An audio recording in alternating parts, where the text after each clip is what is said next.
الحمدللہ وحدہ والصلاة والسلام علی من لا نبی بعدہ اما بعد فاعوذ باللہ من الشیطان الرجیم بسم اللہ الرحمن الرحیم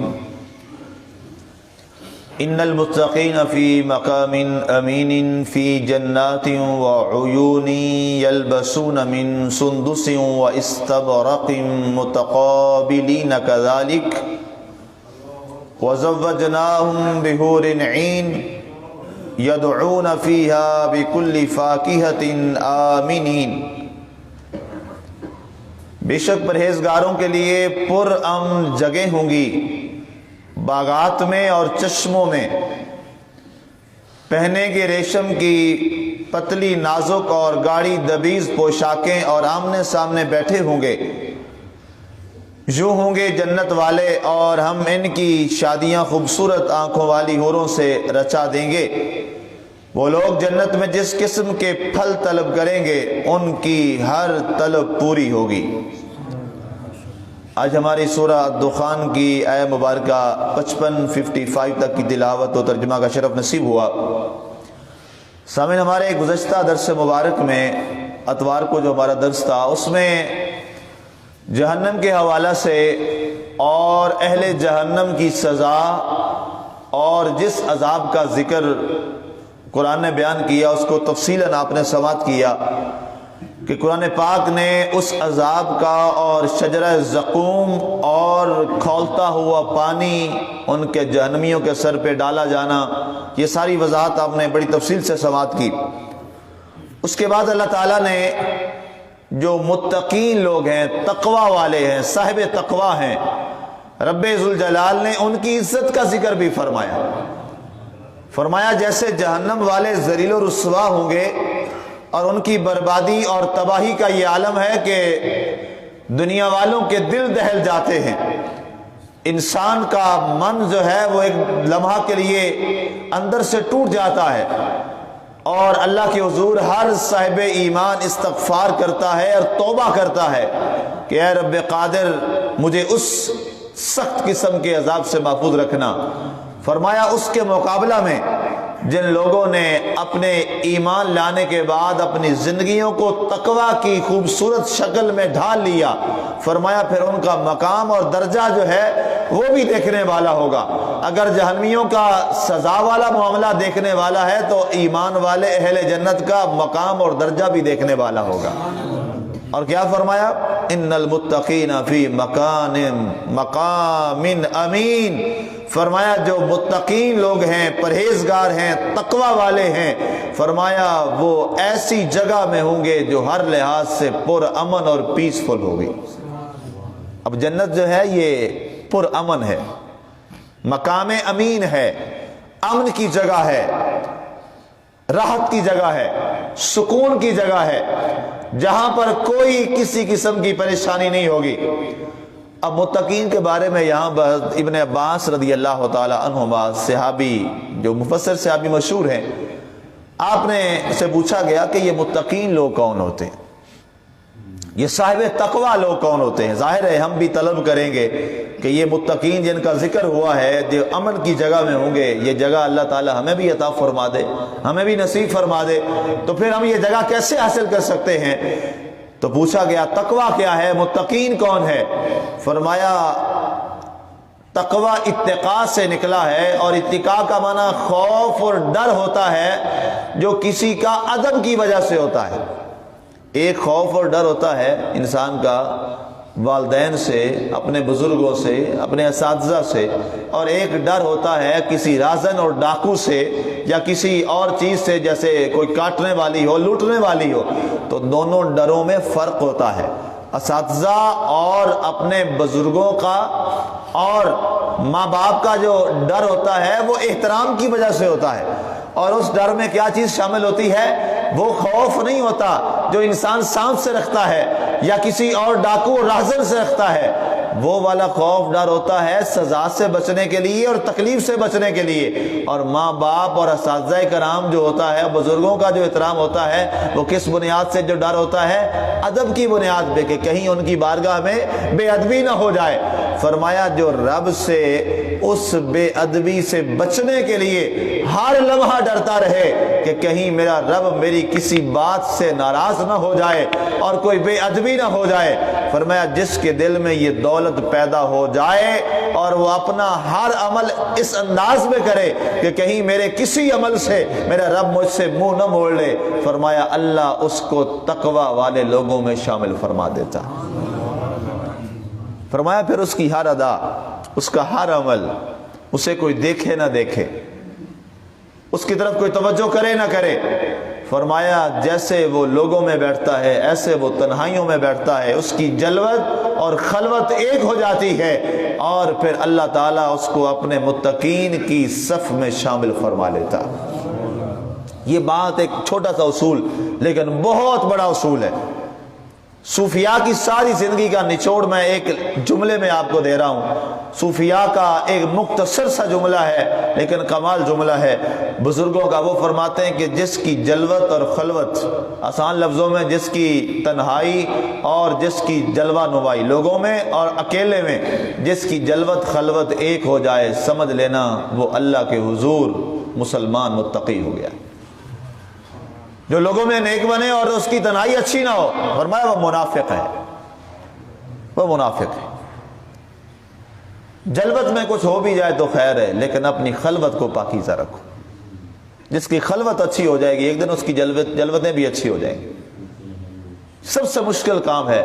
اللہ کے رسول صلی اللہ علیہ وآلہ وسلم نے فرمایا جب انسان اکیلا ہوتا ہے تو شیطان اس کے دل میں وسوسے ڈالتا ہے۔ فرمایا شیطان اس کے دل میں وسوسے ڈالتا ہے، وہ کہتا ہے کہ شیطان کئی سوالات اس کے ذہن میں اٹھاتا ہے۔ فرمایا جس شخص نے اپنی خلوت کو محفوظ کر لیا اور پاکیزہ کر لیا اور کہا نہیں لا حول ولا قوت پڑھ کے اس کو بگا کے کہا اگر اس وقت تو میرے ساتھ موجود ہے تو میرا رب بھی تو مجھے دیکھ رہا ہے۔ فرمایا جس وقت یہ تصور اور یقین مضبوط ہو جائے کہ ہر لمحہ ہر جگہ پر مجھے میرا رب دیکھ رہا ہے، فرمایا وہ شخص پھر کبھی گناہ کے قریب نہیں جائے گا۔ فرمایا یہ لوگ کہلاتے ہیں صاحب تقوی اور یہ ہیں متقین۔ فرمایا امن والی جگہ میں ہوں گے، فی جنات و عیون، جنت کہتے ہیں باغ کو، اور یہاں لفظ آیا جنات، اس کی جمع ہے پلورل۔ فرمایا وہ کئی جنتوں میں ہوں گے۔ جس نے تقوی اختیار کر لیا نا، لوگ تو ایک جنت مانگتے ہیں، رب فرماتا میں اسے کئی جنتوں کا مالک بنا دوں۔ ایک جنت نہیں، کئی جنتیں۔ فرمایا وہ کئی جنتوں میں ہوگا جس میں چاہے چلا جائے گا۔ وعیون، عیون جو ہے یہ عین کی جمع ہے۔ عین کہتے ہیں چشمے کو، عیون کہتے ہیں چشموں کو، کئی چشموں کو۔ اللہ نے فرمایا اس کی ایک جنت نہیں ہوگی اور ایک چشمہ نہیں ہوگا جس نے تقوی اختیار فرمایا۔ فرمایا کئی جنتیں بھی اس کی ہوں گی، کئی چشمے بھی اس کے لیے جاری ہوں گے۔ کہیں پانی کے چشمے، کہیں شہد کے چشمے، کہیں دودھ کے چشمے، کہیں شراب طہور کے چشمے، کہیں اللہ کے دیدار کی شراب معرفت کے چشمے، کہیں رسول اللہ صلی اللہ علیہ وسلم کے دیدار کی شراب معرفت کے چشمے۔ فرمایا جن کے لیے اس کی آنکھیں تڑپا کرتی تھی، جن کے لیے اس کا دل بے قرار رہتا تھا، وہ کب لمحہ آئے کہ آقا کا دیدار ہو جائے، وہ کب لمحہ ہے دیدار رب ذوالجلال ہو جائے۔ فرمایا جن لمحوں کے لیے وہ تڑپا کرتا تھا، اب اللہ وہ لمحے اس کے قریب ایسے کرے گا، کبھی جلوہ یار ہوگا، کبھی جلوہ نمائے مصطفیٰ ہوگا، کبھی جلوہ نمائے خدا ہوگا۔ فرمایا ساری نعمتیں تو پھر ہیچ ہو جائیں گی، نیچ ہو جائیں گی، اس کے سامنے اس کی باقی نعمتیں تو ہیں وہ بڑی ہوں گے، لیکن جس کے سامنے اللہ کا دیدار ہو جائے، اللہ کا دیدار ہو جائے، رسول اللہ کا دیدار ہو جائے، جس ایک جھلک کے لیے دنیا تڑپتی ہے، ایک لمحہ کے لیے کہ آقا کریم علیہ الصلوۃ والسلام کا دیدار باوقار اور دیدار بشرف ہو جائے، اس کو جب جنت میں آقا کا دیدار ہوگا تو اس کو پھر اور کیا چاہیے ہوگا؟ مل گئے مصطفیٰ، اور کیا چاہیے؟ آگے ارشاد فرمایا گیا یلبسون من سندس و استبرق متقابلین۔ قرآن نے کیا خوبصورت الفاظ کا انتخاب کیا۔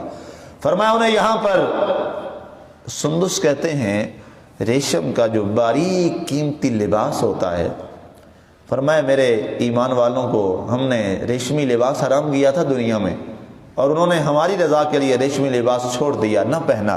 فرمایا جب جنت میں آئیں گے تو ہم انہیں پھر قیمتی جنتی ریشمی لباس پہنائیں گے، زرق و برق اور ایسی ریشم، فرمایا دنیا میں اس نے کبھی دیکھی بھی نہیں ہوگی۔ آپ کو پتہ ہے ایک دنیا کا پھل ہے اور دنیا کے پروڈکٹس ہیں، اور ایک وہ پروڈکٹس ہیں جو اہل جنت کی۔ سرکار دو عالم وسلم نے ایک جب نماز آپ پڑھا تھے، بڑی محبت والی بڑی حدیث ایک سماعت کر لیجیے۔ سرکار دوران نماز آپ نماز پڑھا رہے ہیں تو اچانک آپ نے دوران نماز قرات فرما رہے ہیں، آپ نے اپنا ہاتھ آگے ایسے بڑھایا اور پھر واپس کر لیا۔ صحابہ کرام کا یہ انداز تھا کہ ان کی نگاہیں رخ یار پہ لگی رہتی تھی۔ جب سلام پھیرا، نماز مکمل ہوئی، فداک ابی و امی یا رسول اللہ، سرکار ہمارے ماں باپ آپ پہ قربان ہو جائیں، دس بستہ کھڑے ہوئے۔ اچھا سوال کرنے کا بھی کیا انداز ہوتا تھا، پہلے یہ کہنا سرکار ہمارے ماں باپ آپ پہ قربان ہو جائیں، پھر سوال کیا یا رسول اللہ آج خلاف طریقہ، آج کوئی راضی ہوگا؟ آپ نے ہاتھ بڑھایا پھر واپس کر لیا۔ فرمایا میں نماز پڑھا رہا تھا تو اچانک میری نظر جو ہے وہ جنت کے باغات پہ چلی گئی۔ لوگ کہتے ہیں حضور کو کیا پتا، دیوار کے کیا پتا، وہ مسجد نبی میں کھڑے ہو کے جنت کی سیریں کر لیتے ہیں، یہ کہتے ہیں دیوار کے پیچھے کیا۔ یہ لوگ بھی کتنے عجیب سے ہیں بولے بالے سے، اللہ ہدایت عطا فرمائے۔ سرکار نے فرمایا میں نے دیکھا باغات کو، جنت کے باغات کو، اور مجھے انگور بڑے پسند آئے۔ سرکار نے فرمایا میں نے چاہا ایک گچھا توڑ لوں، پھر میں نے کہا نہیں چھوڑ دیتے ہیں، یہ لڑیں گے اتنے بول کے، پھر اس کا ذائقہ اگر چکھ لیا تو پھر اس جیسا ذائقہ تو کائنات میں ہے ہی نہیں۔ سرکار نے فرمایا میں نے پھر ارادہ ترک کر دیا اور پھر میں نے ہاتھ واپس کر لیا۔ سبحان اللہ، جن کی دسترس نماز کے اندر ہاتھ بڑھائیں تو جنت کے انگور توڑ کے لے کے آ جائیں۔ وہ پاکستان میں بیٹھے اپنے مقتدی اور اپنے ماننے والے امتی کو نہیں جانتے، انہیں ہمارا نہیں پتا ہم کیا کر رہے ہیں۔ سرکار دو عالم صلی اللہ علیہ وسلم کے عاشق صادق ذوالنون مصری رحمۃ اللہ تعالی فرمایا کرتے تھے، ایک آدمی آیا گناہ نہیں چھوڑتا تھا، آپ نے فرمایا ہے خدا کا خوف کر، شرم کر، کل اپنے نبی کا سامنا کر لے گا، کل اپنے نبی کا سامنا کر لے گا۔ جب تو گناہ کرتا تجھے اندازہ نہیں ہوتا تیرا رسول تجھے دیکھ رہا ہے، کل سرکار کی بارگاہ میں کون سا منہ لے کے جائے گا؟ تو اگر مصر میں حضور دیکھ لیتے ہیں تو پاکستان میں، لاہور میں، پنجاب والوں کو بھی دیکھتے ہیں، کل ہم سرکار کو اپنا چہرہ کیا دکھائیں گے؟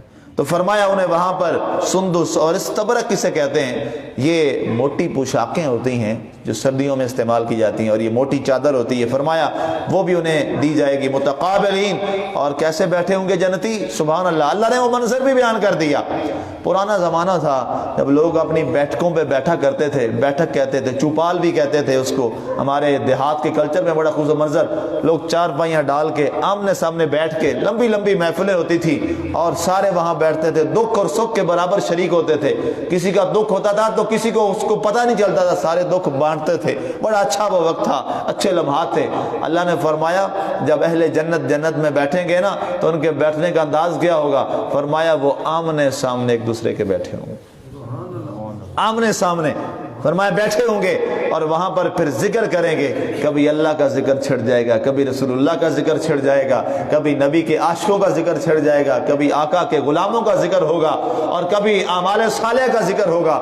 اب ظاہر ہے وہاں نہ تو موت آنی ہے، نہ کوئی کسب معاش ہونا ہے، نہ کوئی اولاد کی فکر، نہ کوئی مال کی فکر، وہ تو کچھ ہونا نہیں ہے۔ فرمایا وہاں وہ بیٹھے کیا کریں گے؟ بس اب ذکر یار ہی کرتے رہیں گے، متقابلین، آمنے سامنے۔ کذالک، ایسے ہی، وزوجناہم بحور عین، فرمایا ان کے ساتھ ہم خوبصورت جنتی حوریں جو ہیں وہ ان کے عقد نکاح میں چلی جائیں گی، یدعون فیہا بکل فاکہۃ آمنین، اور یہاں پر انہیں ہر قسم کے پھل جو وہ طلب کریں گے اللہ ان کی ہر طلب کو پورا فرمائے گا۔ یہ قرآن کے الفاظ ہیں۔ جس نے دنیا میں رب کی طلب کو پورا کیا نا، پھر وفا کا صلہ دیکھو، رب فرماتا ہے اس کی ہر طلب کو ہم پورا کریں گے۔